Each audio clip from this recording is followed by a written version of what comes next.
Welcome to Journey to Wholeness, hosted by author and life coach Indiana Tuggle, where we help Christian women heal, achieve mental wellness, and spiritual growth so you can accomplish your goals and purpose.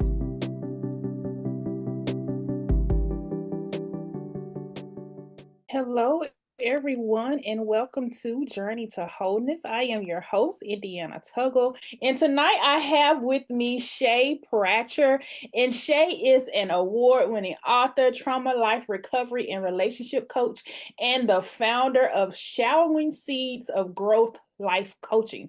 And she has walked the difficult road of healing from childhood trauma and the devastating loss of her firstborn son. But she didn't just survive, she thrived. And now she's on a mission to help others heal for real and reclaim their power and move forward with faith and purpose. Y'all, like how I read this straight from her bio, but it was so amazing. And I love everything that she is doing. So I'm going to pause and let her share a little bit about her personal journey and what led her to write her first book, Highway to Healing. All right. Well, first and foremost, thank you so much for having me, Indiana. This is an honor, a true pleasure. So thank you for that. It's a lot to unpack here, but I never dreamed of being an author, but I can tell you that I ended up when you just realize you're showing up in the world in a way that you didn't intend to. Like you don't really know what it looks like, but then when you start having relationships, talking to people, you just realize like, wait a minute, this isn't how I want to show up. And what I had to do was something different, and I tell people all the time, like it's a journey that you have to own it. And I feel like for a lot of my life, I wasn't doing that. I was living for everybody else, making everybody else happy and making sure that, we keep the peace and waves aren't made. So that allowed me to feel like I wasn't really living my life. So I ended up going through therapy back in 2021, and I spent all of 2022 in therapy. And that's how my journey really came about. While I was in therapy, I heard God say so clearly one day, you're going to write a book. And that's what led me to actually writing it. I learned through therapy so much about myself. I think sometimes you go in it and you're expecting like, oh, tell me that I'm not crazy. Tell me that all these things that I've been through is this, that, and the third, and, just validate me in this. But I learned so much about myself. And in that journey, I realized, you know what, this was life-changing for me. And I want to be able to help so many more people. And that's exactly what led me on the path to writing Highway to Healing. And it's won 10 awards. Wow, that's amazing. And we have a similar story. I started my journey back in, oh my God, 10 years ago. It's 2014. Well, it started before 2014. 2014 is when I published my first book, but my journey started around 2010-ish, so to speak, when I started to heal and I got back to church, got back to God. And just like you, nothing was going right really in my life. I had all the things. I had a good job, and I was working and pulling myself up by the bootstrap, had degrees, and had just bought my first house, but I still wasn't happy. I was single, and in my eyes, you know how we do. I'm this chick, why do I have a man, and what's really going on? But at the same time, and I started getting back into church, and I started to read the word and started to pray more, and broke out my journal, started to write more, and was writing letters to God, and was looking up scriptures and going through scriptures, and God started talking back to me, and I'm like, hold up now, wait a minute. What's going on here? And one day, but after going on that journey for so many years, getting close to God, and still trying to figure out, now hold up now, why am I still single? And I kept questioning myself over and over. And finally God was like, one day I was in the shower, he was like, stop asking me why are you single? And he just started talking like, and then I was like, and I jumped out the shower writing it down because it was normal for me. He always talked to me in the shower. I don't know what it is. Yes. And so I jumped out, grabbed my pen, and I started writing stuff down. And it was like a list of 12 things, 12 statements he was just kept saying. And I was like, God, what you want me to do with this? And he was like, write the book. I said, what book? Right, Like, right. I just gave you the outline. And I'm like, wait, hold up. Yes. So that's how my book started. I was really trying to heal myself, because in writing that first book, I learned that I had a lot of unresolved trauma, unresolved issues from my past that I never really got over. And so I was just trying to heal myself. And then after I finished, finally being obedient and writing it, God was like, now publish it. And I'm like, well, hold up. What am I publishing for? He was like, because it's gonna help other people. I was like, well, hold on, I wasn't trying to do all that. Right. That's what really started my journey, right? Most people really struggle with recognizing the depth of their trauma, right? Like I just mentioned, I didn't even know I had a lot of trauma. So what are some signs that someone is still carrying unhealed wounds? I think it goes back to how you show up in the world, Mm-hmm. right? For me, it was the same thing that I struggled to have, like my children, right? When I started realizing that some of the things that I went through as a child actually pushed me to saying I want to protect my kids from having the same type of experiences. And how do you do that? But I found myself kind of doing it in a way to where I was trying to help us to protect each other, even from each other. Right. So it's not intentional, but it's like, I'm not trying to be this mom, but I want to be this mom, that's protecting them and not allowing them to go through the same things I went through. But I think it was going to have the opposite effect. Right. So that really was a turning point for me, was when I realized that I'm like, I go in the room if my kids are too close to each other. I'm like, what's going on in here? What's this? What's that? And my husband's like, listen, you got to get some help, because like they're kids at the end of the day. And it wasn't until I started just, again, relationships, like even with my husband, just certain things would trigger me and I didn't recognize them as triggers. I just knew that he could do something or say something, or I could think of a thought that reminded me of some things I had experienced in my past, and it would ruin my whole day. It would sometimes it take me a week or two to really come out of it. And I was like, I got to get some help, because this isn't how I want to show up. I want my marriage to work. I want my children to grow up and be free. And the way that the path that I'm on is not turning out to be that way. And I could help everybody else. I think, like, for me, what really like pushed me to therapy though was I kept showing up in a way for everybody else. When I tell you, people could call me, it was like I was a magnet for help me, motivate me, encourage me. And I could do all those things for everybody else. The real problem was when I came home and I looked in the mirror and I was real with myself, I was still looking at that 7-year-old brokenhearted, full of pain little girl. And I could do all of these things to help other people, but why can't I help her? And that's really what put me on that journey. Wow, that's so good. And you reminded me of a similar thing, because it really does start there. And most people feel like a healthy relationship is somebody just, I want somebody to accept me as I am.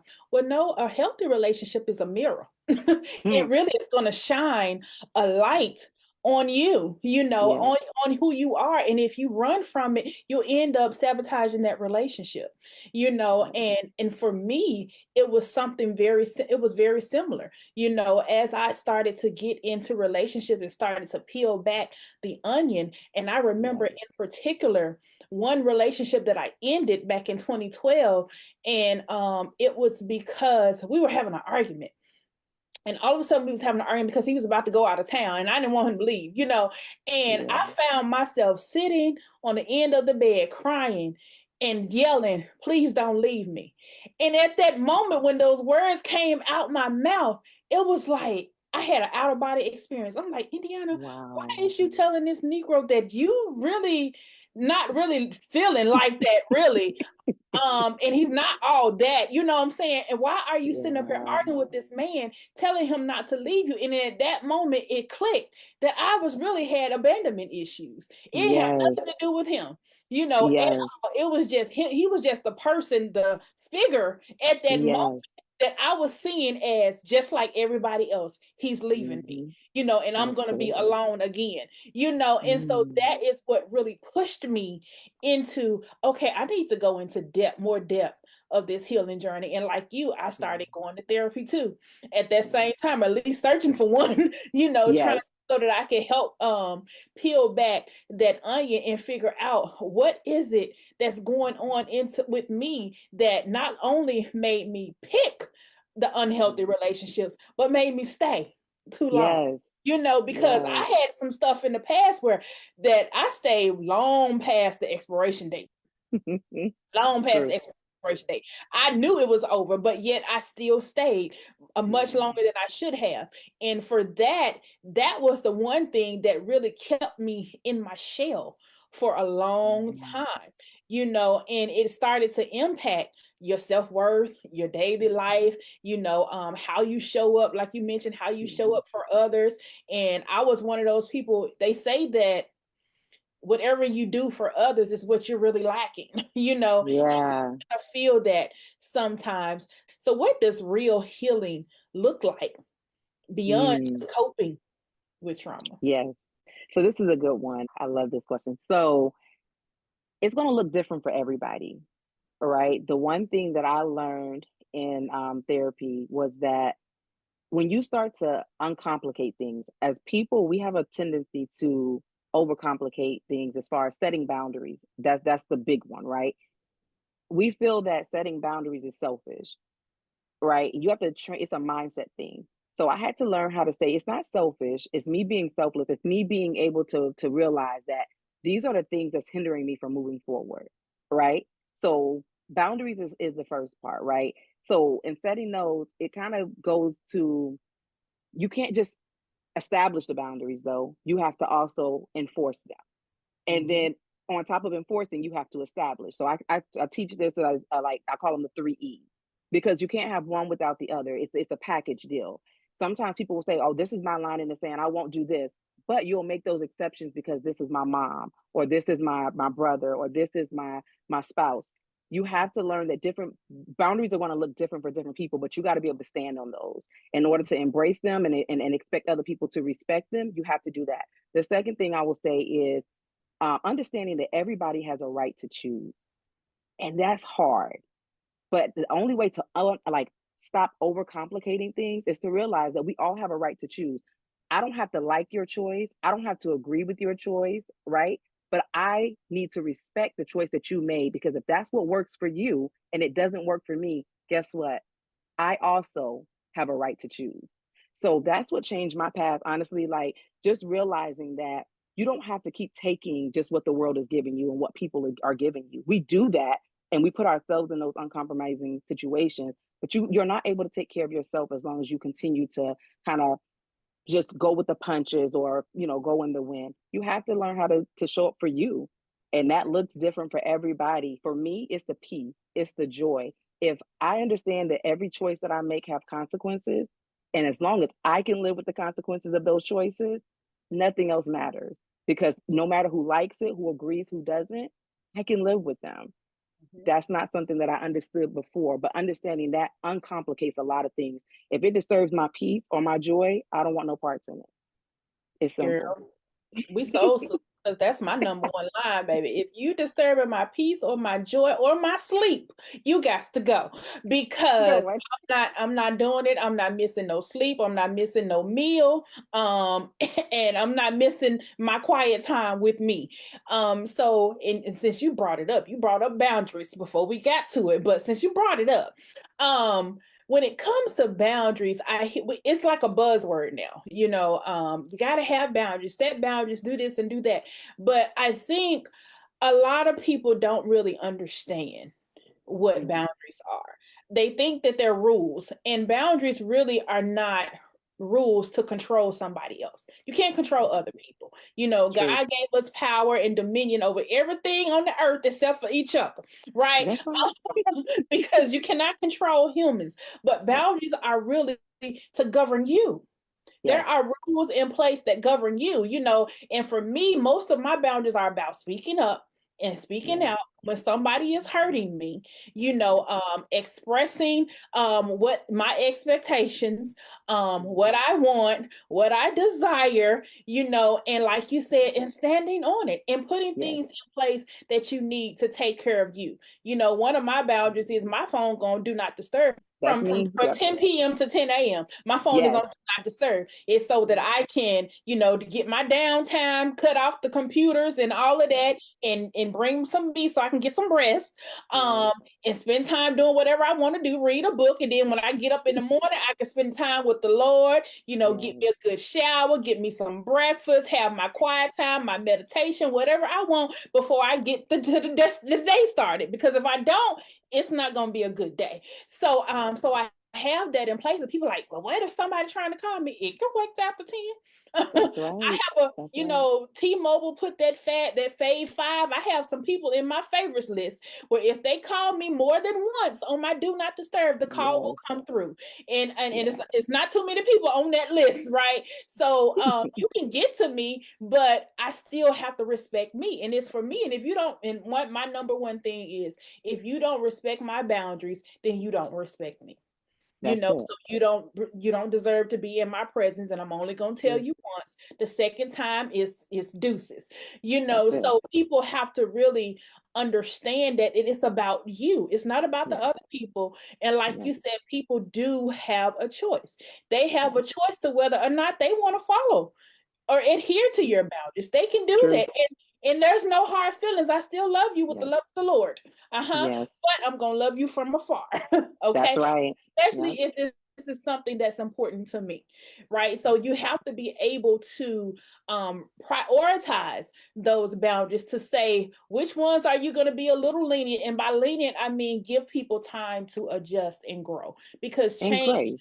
Yeah, and you gotta have grace, because change takes time. And then especially we have to realize that for most of us, we've been letting people run all over us and do everything to us for years, sometimes for years. And bad habits are hard to break, so sometimes it's going to take a minute for them to adjust. But if they love you, they're going to try. And as long as somebody is trying, you want to give them grace. But if they completely just be like, I don't care about that, this, and that, the other, then those are the people that you want to go ahead and have an exit plan, right? That part. So when we talk about, we already talked about boundaries being one of those self-care tools, but how can you get people who are struggling, like with people pleasing and a lack of boundaries, how can you help them to start setting healthy boundaries without guilt? Yeah. So the way I walk it through, I call them the 3 E's: establish, right, enforce, and embrace it. So we kind of start with a mindset shift, because everything that we want to do, you have to be committed to showing up for you.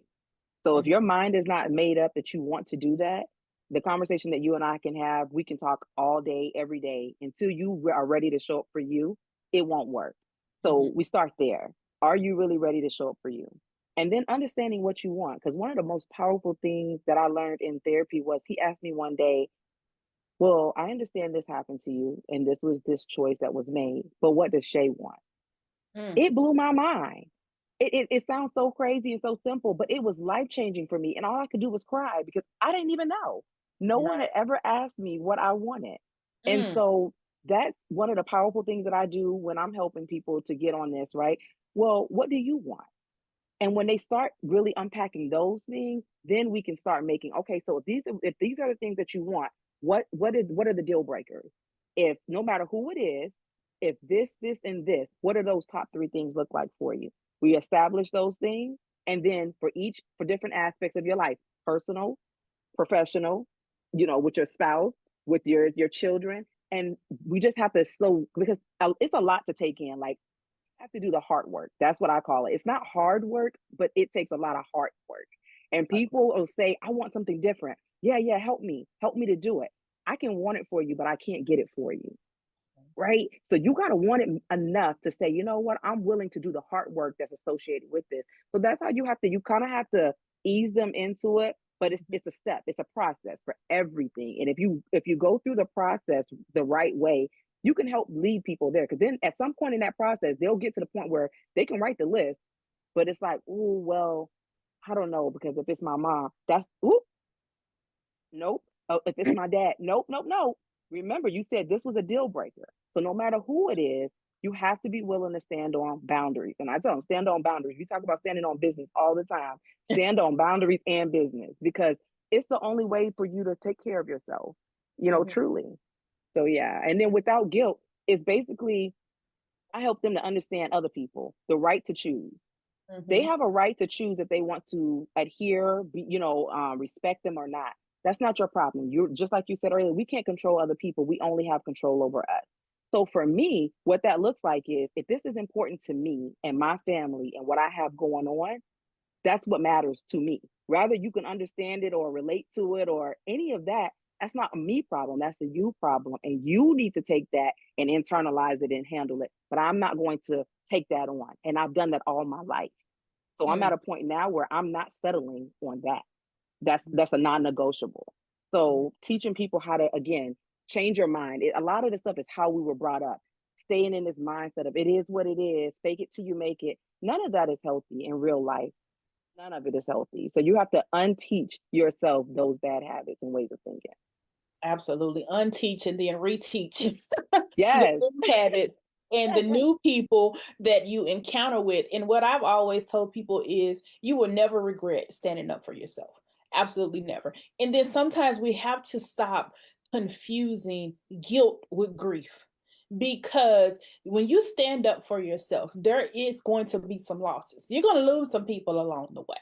And you will grieve that person because that person has been a part of your life for so many years, months, whatever, and they were significant. You genuinely have love for that person, and you're going to grieve them, but don't mistake that for guilt for standing up for yourself. Because in the long run, once you finish grieving, you're gonna still be empowered. That is the biggest turning point in my life, or biggest way in which I can consider myself healing is that as I go and I sit back and look at different relationships, whether it be new relationships while I'm dating, because I'm dating now, and meeting different people. And for me, it empowers me and it brings me joy that I'm able to walk away in Yes.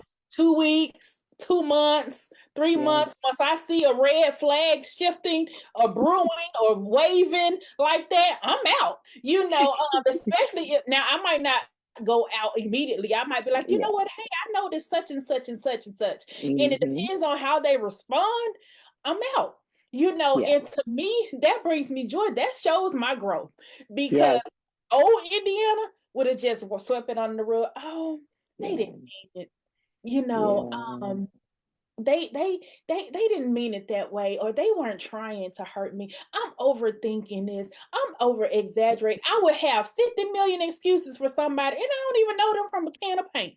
You But know. listen, you know what's crazy? It's grown people, right? Like I found myself like in therapy, it was an aha moment. Stop making excuses for grown-ups.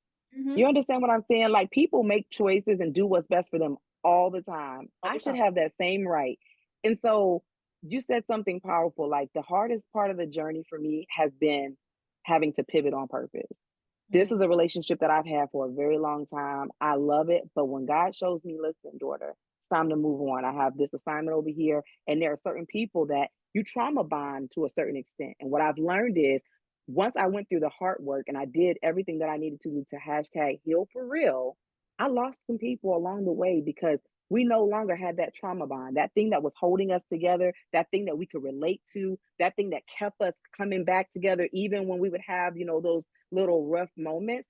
But it's not hard feelings. Like that's when you know that there's growth. I want to let go and let you go and be free and do what you're supposed to do. And I want to walk freely in my calling and my purpose. And I don't want to be a hindrance to you because that's all I'm going to be. Me knowing that God has shown me who is supposed to be here, who's not supposed to be here. If I keep you along, you're only thing you're going to do is hold me back from fully doing what God has put me on this earth to do. And nothing and nobody's going to stand in my way. I have made up my mind. If you tell me to let this person go, that person go, I know that it's going to hurt. And yes, I grieve too. I'm human. So did I Yeah. shed some tears? Do sometimes I say, God, are you sure? You got to show me confirmation. I just want to make sure. Even when I have this inkling of sometimes I want to go back to it, I'll pick up my phone and text that person. And he's like, It's very clear. Like you can do it. It's free will. But if you do this, understand that you're going to undo all the work that I've done in you to sabotage the purpose. And for me, that's not an option. It's not. And you remind me of my pastor been preaching on the Let Them series. And one thing Ooh, she said is that sometimes we just have to let people be people. We have to let them fall in the ditch, even though we see the ditch ahead of them. We got to let them fall, because sometimes we attach ourselves and we make ourselves the solution, or we try to help everybody, and God didn't tell us to help them. And in that aspect, we do also have to stop villainizing people, because purpose can bring you together and purpose can also bring you apart, because seasons change, right? Yes. And you can shift, you can pivot in purpose. God can have you to pivot, and everybody is not meant for every season of your journey, right? True. Because some of the people that I've let go, they were amazing people, but I needed them for a specific season of my life. And now that I'm on to the next season, we still keep in touch. There's no hard feelings, and there's still love there. We might call and talk to each other and talk for hours at a time, like we, catching up for all the lost time in between. But we are not companions every day. Our life do not intertwine every day like it used to. And that's okay. We have to stop saying, oh, I'm cutting people off and they can no longer go. Everybody don't know. No, everybody is not supposed to. That's right. Their journey may take them in another direction. Y'all just came to the fork in the road, and now God is saying, you go this way, you go that way.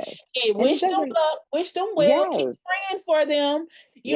Sometimes our healing journey, just because you're healing, doesn't mean everybody around you is healing and growing at the same space. That's not reality. It never happens like that.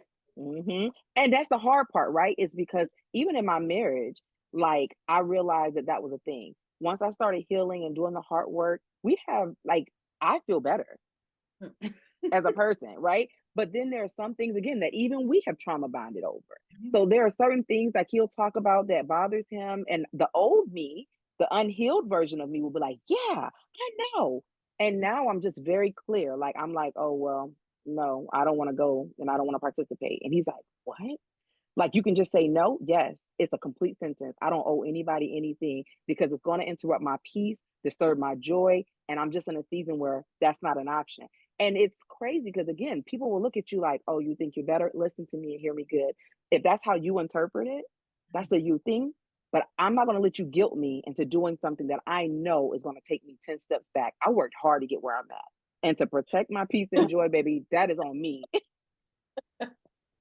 You said a whole word, worked so hard, and it's been so many years, and it's been a beautiful journey, but I'm not returning to my vomit. I'm sorry. No. I'm not going to be able to do it. And by that, it has nothing to do with people.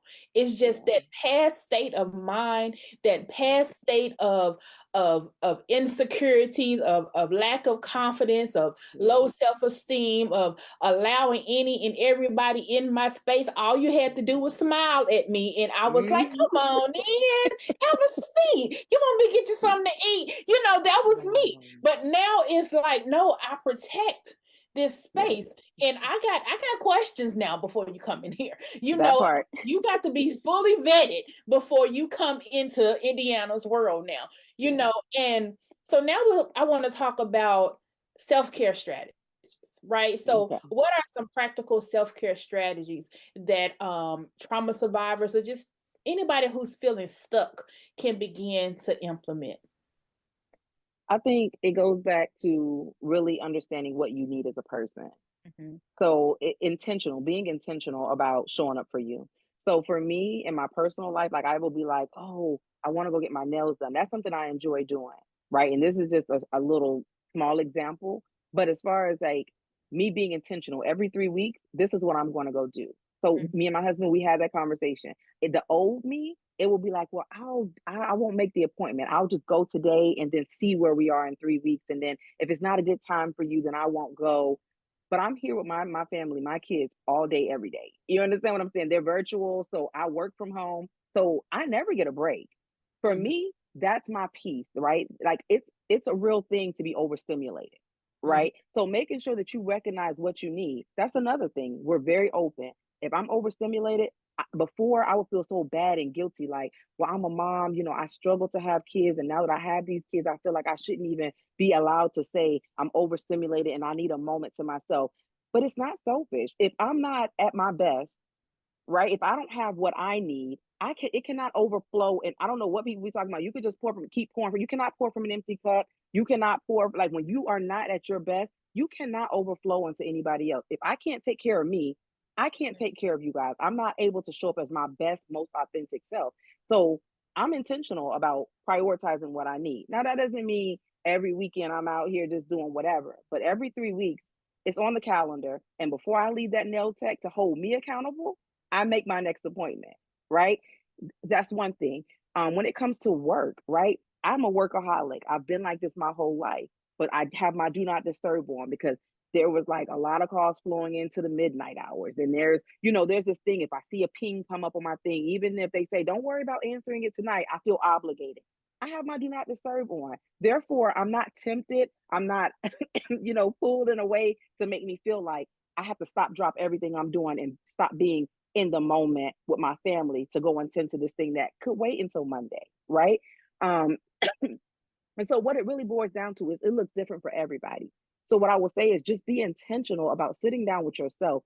I have a lot of pep talks, and a lot of those pep talks are with myself. What do I need this week? Once I'm overworked or once I'm really just over the top, like I'm taking in all I can take in, acknowledging that that's where I'm at and really taking inventory of what I need for me to come out of that place in that space. It's nobody else's responsibility but yours to show up for you. We expect it from our spouses, you expect it from your kids, you expect it from your parents. At the end of the day, it's nobody's responsibility. You don't owe them nothing and they don't owe you anything. When you realize that, oh my gosh, who's left? It's you. It's Right. you for you. Absolutely. And in my text community, we do a monthly challenge. Each month we do different things. So this month we're doing a Celebrate You challenge. And I choose that challenge because so oftentimes when you say something about self-care, for women, the first thing that comes to our mind is our mani-pedis and massages, things like that. We need that. Yeah, but it's We're deeper definitely than gonna that. have that, but it's so much deeper than that. And True. in that challenge, I wanted us to understand that self-care can be from $0 to Yes. hundreds of dollars, depending on what you want. Yes. So I have them doing things like setting aside 15 minutes is just to sit in silence, Yes. and just breathe and meditate. Anything from creating you a playlist of your favorite songs so you can have something to dance to every now and again. Yes. That's self-care. Yeah. For me, I like creative stuff. So I like drawing and I like coloring. So I will sit and have my glass of wine and I'm coloring Yes. for an hour, or something Woo. like that. It could be taking a drive, just Yeah. to go Yep. enjoy the scenery and enjoy the sounds by yourself, or go sit in the park, to Yep. people watch. I love people watching. Just sit in silence and people watch, or go sit at Yeah. a lake somewhere. It can be Yep. something so simple. It's just a Yep. moment for you, Yes. and But you deserve being it. intentional, though, I think And be being intentional about it. intentional Yeah. about it, that's the problem is that we have intentions in our mind, like, oh, this weekend I'm gonna go do this. Somebody will call you and be like, hey, girl, can you come help me move? Hey, girl, you wanna go eat? Mhm. Hey, girl, you wanna go do this? Before you know it, your whole weekend is gone. And what time did you spend on yourself? Time is the most valuable asset that we have. Yes. I used to think it's money and, oh, I gotta chase this. I want this promotion because I want to make this. Baby, let me tell you something. You can always make more money. You cannot get more time. So I am very intentional what I'm spending my time on, who I'm giving Yes. my time to. It's a no for me. If you are not like going to contribute something to where I'm like, this is going to be 50 minutes of my life, 2 hours of my life I'm never going to get back, I'm good on that. And I got to be comfortable with my no. But I like, to going back to your point, diamond painting is my thing.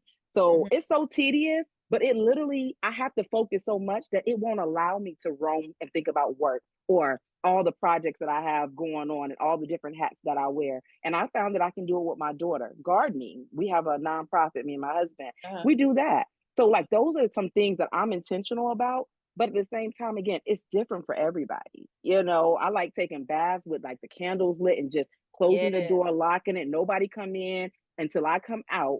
Let me have this space. Let me have this moment. And that's it. It doesn't have to cost a lot of money, like you said, but you have to be intentional about setting that time aside for yourself.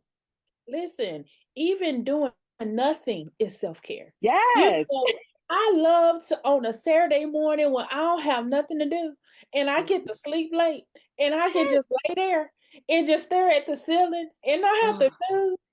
Not have to get up because I like to do events and stuff on Saturdays, or usually I spend my Saturday catching up on all the work that I didn't get done for the week. But when I can actually do nothing, and if somebody called me, "What are you doing today?" Nothing. Well, you want to go here and there? I ain't doing nothing. What is? No, no, no, no. Yes, This is what I plan to do. I plan to do nothing, so yes, I'm going to do nothing. yes, And people just really don't understand that people feel like you have to be busy. We're in a season yes. where you have to be booked and busy, and I'm like, you're gonna be booked and laid in a hospital bed And if you crazy, don't be booked and right. crazy. Stress will kill you. Yes. Okay. I don't play with nobody. When it comes to stress, baby, listen, keep that over there. Mhm. I'm not saying that it's perfect. I'm not saying that I don't get upset or things don't round me up, but it does not get me to where I used to be. I realize that life is short, man. Honestly, and like when you think about the aspect, every day that I wake up is one day less that I have, right? Mhm. So I'm not trying to waste it being worried about something that if I left here today or tomorrow, would it even matter?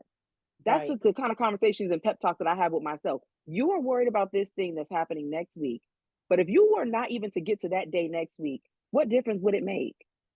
If you can't change it, we say this stuff like, oh, the worry, worry, don't worry about it. Give it to God. Yes, you can give it to God, but you are still human. But Mhm. really, really be intentional about that too. Stop worrying about stuff that's outside of your control. Stop That's how trying you to feel. control all the aspects of the world. Only thing you can control is you. And when the sooner you learn that, the better off you're gonna be. You listen. This is why I love journaling so much. Mm, It's because when I'm worried about something, I will break out that pen. And when I sit there and write down, what I call spill the tea, what are my thoughts, what's running rent free in my mind all day for the yeah, last couple of days, and I start writing that thing down, and then I get to the thoughts, and then I get to the examination and examining me, and what am I going to do, what can I do about it, is it within my control? If I can't control it, only thing I'm gonna ask myself, okay, did I do what I was supposed to do in this situation? If yes, I did what I was supposed to do, I gotta let it go, yes, and figure out why am I not letting it go? And it's most of the time it's about because we want to control somebody else. We want to control absolutely. what they doing, or we want to control the time. We just want the time to hurry up so we can get it to where we need it to be. Like for me, I exercise one day. I'm looking in the mirror trying to figure out why them 100 pounds are on it. I know that's right. So Yes. like why you can't hurry up? I mean, I was on the treadmill for an hour. What's the problem? Yeah. So we want to speed things up. We want to speed the Yeah. process up. And sometimes we have to learn how to chill. And we have to realize that nothing is going to happen overnight. True. It's not. And if it do happen overnight, you can lose it overnight. Absolutely. So anything worth having that you want to work for the long Ooh, haul, you have to be able to endure the time that it's going to take for it to come to pass. We love to say, I want to manifest and manifest this and manifest that. No, baby, true manifestation is in the hmm. patience Yes. and being able Yeah. to wake that thing out and work it out, step by step, because it Yeah. might not, and it still might not work out the way you imagine. True. You know what I realized though is one of the things as I help, people, my clients and stuff is a lot of us, and I'm guilty too, like in the past, we want the easy way, or you want a quick way, or you want somebody to you want to show up today and have a conversation with me, and you want me to just tell you today what to go do or do it, and then you go do it overnight, and tomorrow you're just this new person, you're healed, and you just, no, no, no. Stop trying to jump over it, go under it, and go around it. The only way that you can get to this point where you see me now is to go through it. I had to Mhm. go through it. I had to be willing to dig up all of that hurt, all of that pain, all of that stuff that was in there that was holding me down and properly put it away. That took time. I spent 15 months in therapy. That's over a year, but it was worth every session, every tear, every journal entry I wrote. Every part of the process was necessary for me to be able to sustain and stay in it. And every day, once you get here, it's a choice every day. You still have to make a choice to continue to show up for you. So I'm probably making it look easy, but even when you get to this point, it's easy to go back to what's comfortable. You got to be willing to break free from the comfort, start getting comfortable being uncomfortable. And we say this at my job and in real life. That's really what it's about. Mm-hmm. Exactly. That getting comfortable with being uncomfortable. My boss tell me that all the time. And he said, in the moment that you think you done got comfortable, it's time for you to embrace the next change and go to the next level so you can get uncomfortable again. Again. Again. So that which brings me to, what are some key mindset shifts that can help someone reclaim their identity after trauma? I would say really going to be willing to unpack it. Like you have to, like for me, it was being willing to understand that there was no blueprint, right? So if there's no blueprint, I have to prepare my mind to be able to be in a position to rebuild. And that's what I had to do. I had to reimagine what really do I want my life to look like? How do I want my kids to, when they grow up, and what do I want their life to look like and their kids' life to look like? And being willing to do the work that's associated with that. Again, a lot of the times we want something easy. We want it quick, right? So when you want it that way, you're not going to be willing to do the work because you feel like it should just happen. So you have to be willing to be committed to it. Commit to whatever that journey is. Will be another thing. Like you're in your mind, you have to really, like the way that I ask my question, like to my husband, to myself, who or what is going to stand in the way of getting to all the things that God has for me? Mm-hmm. Nothing and nobody. If that's your same answer, you're ready to do whatever it takes to shift your mind and be able to move forward. The last thing I'll say on that is don't stop, don't settle, keep stepping. It's three choices in life. You can stop, which means you forfeit everything that your future has to offer you. You can give up, or you can settle. You don't believe that this is all you can have, but it's good enough, so you're okay to just take whatever that is, or you can step in spite of whatever. And that's where I'm at in my life. No matter what, I'm not going to stop. Like quitting is not an option. Settling is not an option for me. I'm going to step in spite of. So those are the things that I would say that, that I use to help people. You have to get out of your own way. Get it in your mind that I'm no longer going to just be okay with settling. Because a lot of the times that's why our life, we can't thrive. You can't thrive because you're comfortable settling. That to me is not okay. So if you're not outside of that mindset of I want more, that has to happen. I want more. I deserve more. I kept saying, I'm showing up for my husband. I'm showing up for my kids. In therapy, he kept asking me, well, why, what got you here? What? Okay, I kept saying that, but he stopped me one day. He said, I cannot let you do this anymore. At what point in your life are you going to start showing up and you're saying that you're doing this for you? So that's another mindset shift. Realize that you deserve more, not your spouse, not your children, not everybody else in the world, but you. Start showing up and you doing it for you. Everything that's going to come from you is going to allow you to show up and be authentic. It's going to allow you to be happy. It's going to allow you to have joy. It's going to allow you to be able to have a like that peace that truly surpasses all understanding. And that's what I'd say. Being willing to make up your mind. Mindset matters. It changes everything. Yeah, and I would add to that it's not your fault. Because so oftentimes some of the things that we've been through, we love to take on that self-blame in the name of accountability. I'm taking accountability for my actions in this, that, and the other. But accountability does not mean that you are supposed to take on accountability for what somebody else did to you, how they responded, how they showed up, and how they mistreated you. You're not supposed to take that on, right? So you have to learn to forgive yourself, and be able to truly let go of the past. It doesn't mean that you're going to forget it. You can't forget it.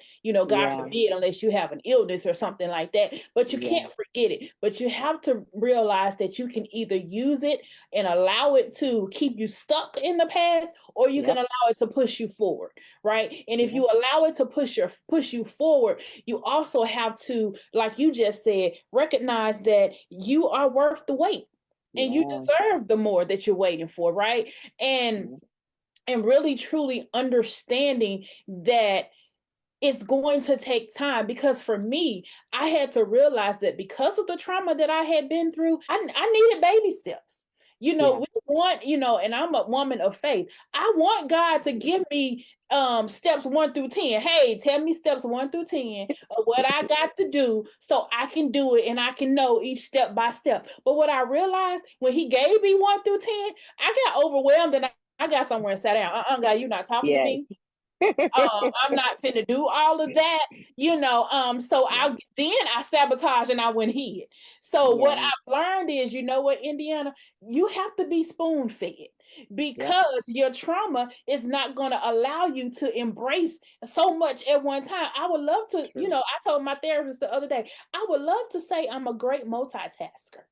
I said, but in reality, I don't become a great multitasker until I become confident in what I'm doing. Right. And but as long as I'm building that confidence, you got to spoon feed me. Yes. You have to tell me, hey, this is step 1. Then I'm gonna be like a little kid. I'm gonna go do it. Then I'm gonna come back and say, God, I finished. Yes. What's next? You know, what's next? You know, that's just me. So I had to learn to embrace that about me and stop worrying about while I'm doing step 1. Hey, okay, what's the next step? And baby, just finish step 1 first. And when it's time for you to get the next step, it will be presented to you and God will open the door for you. So we have to understand that our trauma changes us, but it doesn't have to change you for the worse. And you don't, and stop allowing all this stuff that you see on social media and even from commercials to paint you as broken. Right. My favorite quote that my friend shared with me before is broken crayons still color. You still can color. It doesn't mean that you're unusual. Dented cans can still provide nourishment, all of that. You know, so you have to stop allowing the world to make you think that you're broken, you're unusable, and nobody's gonna want you. You came from a fatherless home, so no man is gonna want you. You did this. You came from a brokenness and you had this going, so you're not gonna be able to get into a healthy relationship. That's a lie from the pit of hell. If you want it, you can get it. And if you want it and God put that desire in your heart, it's because he's going to give it to you. But you have to be patient and allow yourself to walk it out step by step. And as you go, it's going to come. There are rewards on this journey. Ooh, right? When I look back, God did that thing, you know. Yes. Every step I go, he was raining on the just, you know. And we have to recognize that you might not get everything you want when you want it, but there are rewards along the way if you commit to the process. Like you said, if you stick to the plan, if you keep your eyes on the prize. On the prize, baby. I'm reminded of when God told the one who was on the boat and he told him to get out and walk on water. Peter. And he only started to drown when he took his eyes off Jesus.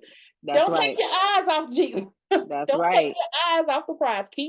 Stay focused, and you will get to the other side eventually. And then the last thing is embrace the new beginning. It's a new you. So enjoy getting to know her.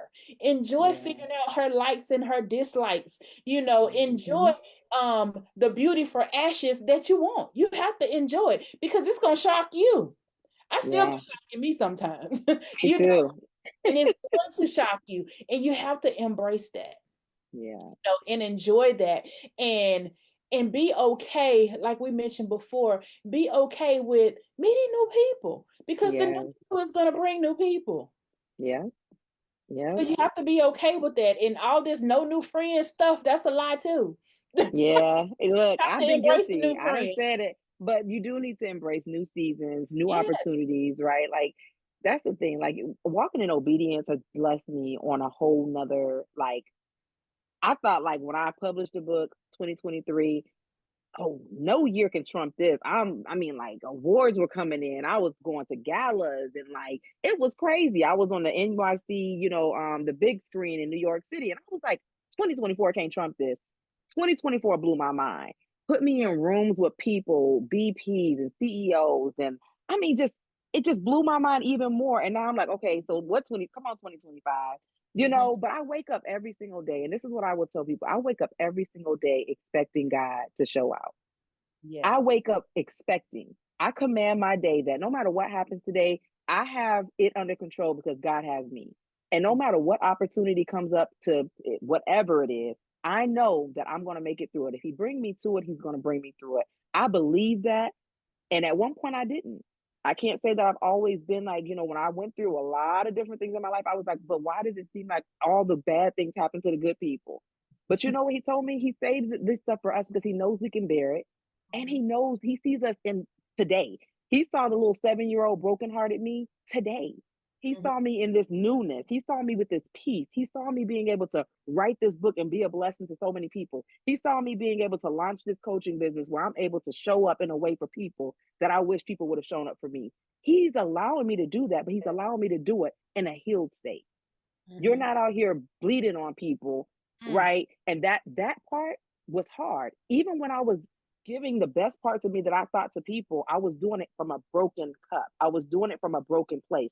I meant well, but God was like, now I can really use you because you've done the hard work. So you're not talking from a place of what you're imagining or what you hope to Yeah. be. You're in that place and they get to see you in that place. And that's the motivation. That's the hope that people really need. That if he did it for her, he can do it for me. Yeah, and people deserve to see the whole you. You know, Yes. the healed you, the Yes. transformed you. People deserve to see that. And we love to say, you see my glory, but you don't know my story. That's what they're supposed to see. Yeah. They're Yeah. supposed to see your glory, and you can share your story if you like. But your glory is what is going to draw people to the kingdom, and we have to be okay with allowing people to see that part of us, and we have to be okay with embracing everything that comes along with it, because wholeness is beautiful. Purpose is beautiful, and walking that thing out it's a beautiful journey. You don't always have to speak from your brokenness. And that's Right. one thing that I learned, is that because at one point I was like, God was like, why do you despise your healing? And it's like, it's not that I despise it. It was just that I was tired of talking from a broken place. Yeah. I was like, I was ready to talk about the healing. you know, This side. um, I want to be on this side a little bit longer. Yeah. But at the same time, speaking from your broken place, sometimes people need to know that you understand where they are. Yes. Even if Yeah. you're not where they are now, they need to know that you understand where they are, Yeah. because so many times the enemy can tell us that we're alone, or Yes. nobody understands you, or Yeah. nobody is gonna get it, and you're always gonna be by yourself. You're just the outsider, and that's a lie. There are Yeah. so many people who've been through what you've been through. The Bible tells us there's nothing that overtake you except which is common to man. We Mm. have common experiences, but if Mm. as a Christian I want to hide all of my experiences and let the world think that being a Christian is just walking in a bed of roses, in winter wonderland somewhere, Mr. Rogers' neighborhood. If we want people to think Mm. that, then that's why Christianity comes under attack. Yeah. Because people think that, oh, you're supposed to be perfect. No, that's not Yeah. true. That's It's right. not a Mm. perfect journey, but it is worth it. It's a Yes. purpose journey. So Yes. as we get into our final thoughts, what is it? How do you help people who feel like they're disconnected from themselves after trauma? They just really in that, because there is a middle zone to where you're past and you want to go here, but you're in the middle. You feel like you're stuck and you're disconnected and you don't know which way to go. So what would you say to that woman? I would say acknowledge the fact that your past is helping you to become the woman or the man that you're striving to be. But you have to understand that you can glance back at your past, but you don't want to live in your past. You don't want to unpack there. So I think it is a hard place to be. I've been in this middle part where I just kept, but they did this, but this happened to me. You have to be willing to over at some point pivot and realize you can't remain a victim. You can like this is your one life that you get. So do you want to live it saying, I'm going to always just live it looking back and like staying in that place to where I can't move forward because of this thing that happened to me? Only person that you're really hurting is you and your Mhm, future. That mhm, the choices that somebody else made, the decisions that they made, I agree. the accountability and responsibility, no one chose that. You wouldn't have chosen that if it was you, like if you had a say so. I agree with you. But how do we move forward? Because that's really what it's about. The rest of your life, that's on you. The accountability and responsibility that you're supposed to take to be the best version of yourself, that's on you. I had to look in the mirror and say the same thing to me, right? I am in control of how I show up with my children. My children didn't ask to be here. So me saying, but this happened to me, I can't move on, so I'm just staying stuck here. That's a choice that I'm making, but I have to live with those consequences. So what I would say is, you feel like this today, and that's okay.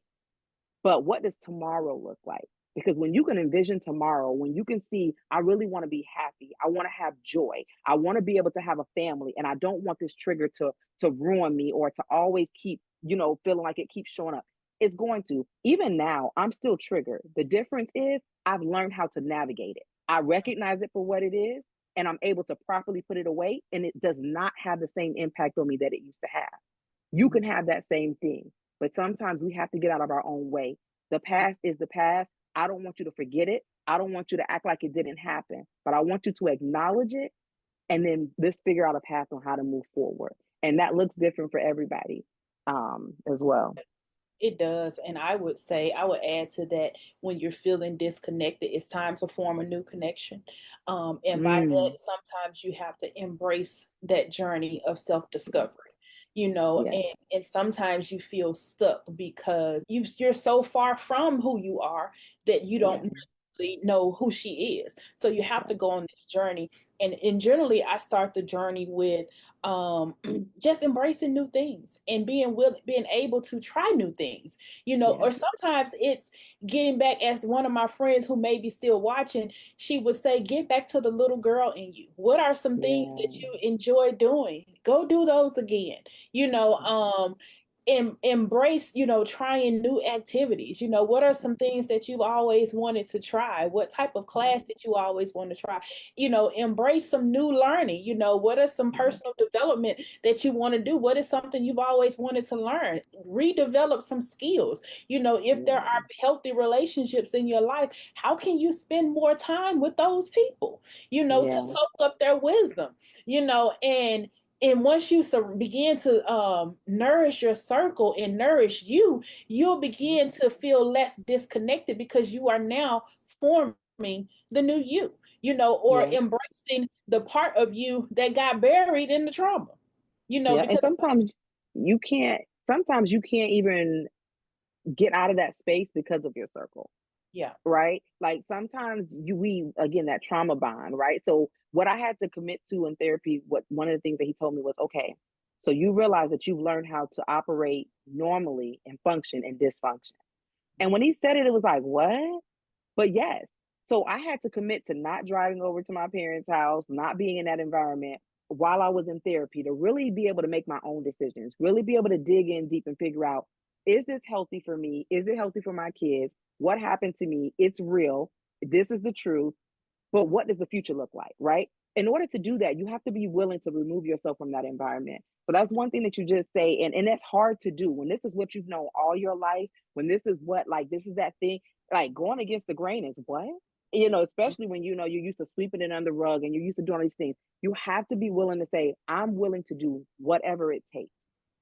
Whatever it takes. If that means being to myself in this season, not answering my phone, cutting off some people, you have to be willing to do that, because sometimes that's the problem, is that you're in your own way, and the people that you keep going back saying, oh, I went to therapy today and guess what they told me, and then they're like, all right, so are you crazy? Or I mean, right. well, that's their opinion, but is it really? Those things can set you back. So if you're going to be committed to showing up for you, be committed all the way. Don't let other people in on that, and move in silence. That's another thing I would tell people. Sometimes the best things that have been birthed from me, that God has birthed out of me, has been because I decided to protect the promise. Stop feeling like everything he gives to you is for the world. It's not. We get mad because people can't see the vision. If you are envisioning, God is showing you and putting in your belly that he has a better version of you, like waiting for you, and you got to do the work to get there. People can talk you out of it. And we get discouraged when people can't see what God has shown us. It's not their vision, baby. That's okay. The prescription I got in these glasses is for me. If my husband put these same glasses on, he can't see. You know why? Because, baby, this is not a prescription for you. So be willing to really just say, you know what, God, I'm leaning in and I'm all on for you. And some people aren't spiritual, so I get that. But whatever it is that you believe in and that you hold on to in the deepest part of you, grab hold of that thing and be willing to protect the promise. Be willing to understand that everybody's not going to understand you. Everybody's not going to be able to appreciate it. People are going to try and discourage you because, baby, the devil don't want you to get to this version of you. When you get to this version, it's scary for a lot of people. But baby, it's scary for me. Because I'm like, yeah, that's a no for me. And I'm moving on. I don't even think twice about it. My husband be like, 2-3 years ago, you'd have been like, well, let me think about it. No is a complete sentence. Mhm. That's it. Be sure and be able to live with the consequences of the choices. There's good consequences, bad consequences. It depends on who's looking at it, the perspective. But be willing to bet on you, the healed you, the whole you. Right. And even if you have to think things through on your choices, make sure that you're thinking them through because you want to think them through, and you're not just saying you're thinking it through because you're afraid to say what you really want, Yep. or Yep. you're afraid to say no. The That's time it. is out for well, I'm gonna think about it. I'll let you know. No, you already know. If you already Yes. know, then you already know. You know what it says? And Let your yeses be yeses and your no's be supposed to no's. know. Girl, when I tell you I lean in, because there's no room for lukewarm. When you think about it, like honestly, that's that space that really allows you to not be able to stick to your boundaries. It allows you not to move forward. It's always that, well, people pleasing. That's how you get stuck in that. So how you break out of that, let your yes be yes and your no be no. Stop. I'll think about it. If you already know that you don't want to go do that thing, say no to that thing and move forward. And then sometimes we can be stuck because we're trying to drag everybody in our life with us, and one thing for me, as I was healing, I would always try to continue in those old spaces, whether it had been family or friends that I had grew up with. I would still try and hang out with them or something like that, and I'm sitting over in the corner looking like a bump on the log because I'm just all uncomfortable. And you uncomfortable because Indiana, you don't belong here anymore. That's why you're Yep. uncomfortable. That's why you're Yep. feeling like the bad sheep or whatnot, or you're Yeah. feeling just disconnected because you're not connected. You're no longer connected to your past, so Yeah. you don't have to keep trying to fit in here, Yep. because I've already removed you from it. So we have Yeah. to learn to embrace that, like you said, and just and once you let people go, once you fully let people go, then God can begin to bring those divine connections into your life. Because Yes. one thing about God, He is not going to let you, like you said earlier, He's not going to allow you to bleed on other people. That So part. He is not going to allow you to bleed on His healthy son and Yeah. daughter that He has to come into your life. And while you Yep. still got this old crew that is destructive and damaging and helping Yes. you sabotage your future, He ain't going to allow nobody healthy and whole to come into your life. It just, Yep. the Bible says, what does light have to do with darkness? Hmm. So don't nobody of light wants to come into your darkness while you're still entertaining darkness. So you might as well let it go, cut the light switch on and let them roaches scatter, Hey. and keep on moving with your life. Spray the spray so they can't come back, and move on with your life. So as we wrap it up, what are your final words of encouragement that you have for those listening? I would say one of my quotes, it is what it is until you do something different. Mm, A lot of us stop at that first part. It is what it is. I'm guilty of hearing it all my life. My mom used to say it so much. I feel like it was one of my things. I write about it in the book. Yes, but that mindset is very damaging. It is what it is. That's true until you do something different. And that's a chapter in the book too. It is what it is, dot, dot, dot, until you do something different. My different was therapy. My different was recognizing that I wasn't showing up in the world the way that I wanted to and the way I needed to for my children. I wanted to break the generational curse. I want my kids to be free. So you have to really lean in on the why. Why am I doing what I'm doing? I'm doing what I'm doing because God, he did me a solid. He healed me in all the broken areas and spaces. And I told him in therapy, if you heal me in all the broken places and spaces, my prayer and my posture for the rest of my days is yes and amen. Everything that I'm doing today is because this is my purpose. I don't have no dog in the fight. Rather, I choose to walk this journey and do it or not. I'm already healed. You understand? And it's a choice that I have to make every day. But I owe God this. So I'm not going to back down. I'm going to continue to see this thing through. But I want my children to be able to grow up and be free. I don't want them to have to look the same things that has held me back for so many of years of my life. I don't want that to be their story. And so I get to say that God used me. I had to go through all that pain, but allow your pain to be like pour into your purpose. I'm doing what I'm doing for no other reason outside of this is my God given purpose. And God did not bring me out and through all that stuff for me to keep it to myself. So understand that there is purpose in the pain. People say that. And I know a lot of people that never got to this point in their life. They are still living a miserable life. They're still living in the past. But if you look past that point, I'm telling you, there's purpose in the pain. You can use it to build up so many more. Your generations after you will be happy, healthy, and whole. And that's my why. But what's your why? What's your why? And you have to be willing to go on this journey, because it Yeah. is a journey. It's not Yeah. overnight, and there is no end to it, right? I tell Nope. people that healing is a continuous journey. You would not be Mm-hmm. completely totally healed until you standing with Jesus. um I'm Yeah. sorry, because we're dealing with humans, and humans Yes. are flawed, and humans hurt Yes. you intentionally and unintentionally. So as Yes. long as you are on this side of heaven, Yeah. you're going to experience hurt, you're going to experience rejection, and you're going to have to heal from it. But is once you get the strategy down pat, Mm. once you get, okay, this is what I need to do to heal from this, these are the steps I need to take. Once you get those steps, in order, then you will be able to embrace anything that comes your way. Truth. You can be hit, you can pause. I'm a fan of embrace the pause. Sometimes life will Lean in. hit you and will knock you the breath out of you, literally. Yes. And Yes. you will have to pause for a minute. And sometimes Yes. that minute can last a season, depending on how hard the hit was. But True. as long as you know how to get back up, you Yes. have to be willing to get back up and Yes. take the steps forward, Yes. and don't settle. Don't Yes. settle. Sometimes we, you say your thing is it is what it is. My thing is when I hear people say that's just the way I am. No, that's what you settled for. Oh. Yeah. That's what you settled Yeah. for. And like we mentioned earlier, you just got comfortable in mediocrity. Yep. And And you'll you're settle for okay it. with it. And if that's Yep. how you want to live, then that's fine. But if Okay. you look at yourself in the mirror and you say that you're not happy with it, then it's time for you to make a change. And Yes. it can be done as long as you're Yep. not looking for a quick fix. And it It can starts with be done. you doing the hard Right. work. As many journals as I write, that Yes. says 30 days this, 90 days this. I'm sorry, but it's not going to happen in 30 or 90 days. It's not. True. I'm going to give you the tools so that you can continue, Yes.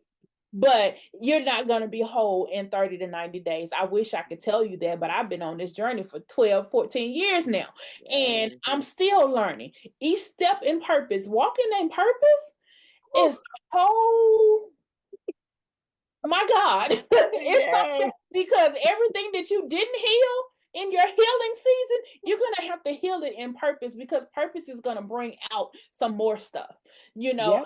stuff that And you're going to have to fight and contend with. one thing I'll add to that is deal with it. If you Yes. don't deal with it, it will deal with you. I think like a lot of people think like time will heal all wounds. Please stop saying that. No. Please stop saying that, because the truth of the matter is work, being able to do what you are supposed to do to be able to heal those things. And yes, in time, you learn how to cope with it. You learn how to go through it. But deal with your stuff, whatever your it is. Your it don't look Yes. like my it, but baby, if you don't deal with it, it will come back. Don't think just because I went 10 years and I never had. Okay, just wait, just live a little longer. It will show up, and just hope that it's not devastating, that it's not something that's going to, literally take the breath. And the other thing that I want to say is what has worked for me is establishing your baseline. So the Mm-hmm. baseline for me was losing my son. I've been through a lot of other things in my life, but losing my son, nothing trumps it. It's nothing compares to it. So what I tell people is, in my mind, I have this thing, nothing, if God can keep me through that, nothing else in this world will take me out, because that's my baseline. So even though I go through hard stuff, I always remember that God brought me through this, right? You have to do that. Take an inventory of your life. Think of the hardest thing that you've been through and use that as your baseline to say, since God brought me through this, he'll bring me and keep me through everything else. And if that's your baseline, you can make it through everything else. Yes. And for me, it was my single and being unemployed, where I lost my house and my job and my mom all within the same I'm 12 sorry. 12 to 15 months. And in that journey, I learned that, because I was so afraid of being single.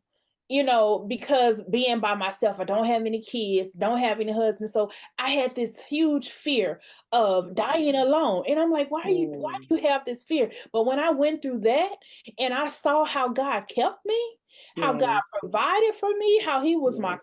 comforter, how I didn't Yes. miss a beat. Yeah, I lost some cable, but I still didn't miss a beat.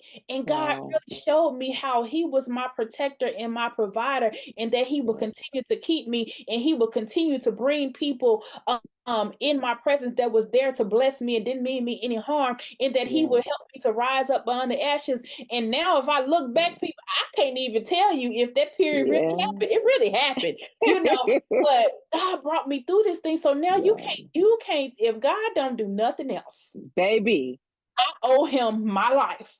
I'm Okay, about to run. I'm about to the run. rest of my life, if he don't do Yes. nothing else, I will continue to write all these books for his glory. If nobody buys them, I will continue to do it, because I Wow. owe him my life. Life. Point Woo. blank, period. That's it. So how can we get in touch with you, Shae? So on social media, my personal page is Shae Pratcher. My author, Shae Pratcher, is for my and all things author and all the things that I have going on. I'm with the business hat. And then Instagram, Shae.Pratcher. For the book, Highway to Healing is one, like I said, multi-awards. You can buy it on the major platforms. You can get it on Amazon, Barnes and Noble.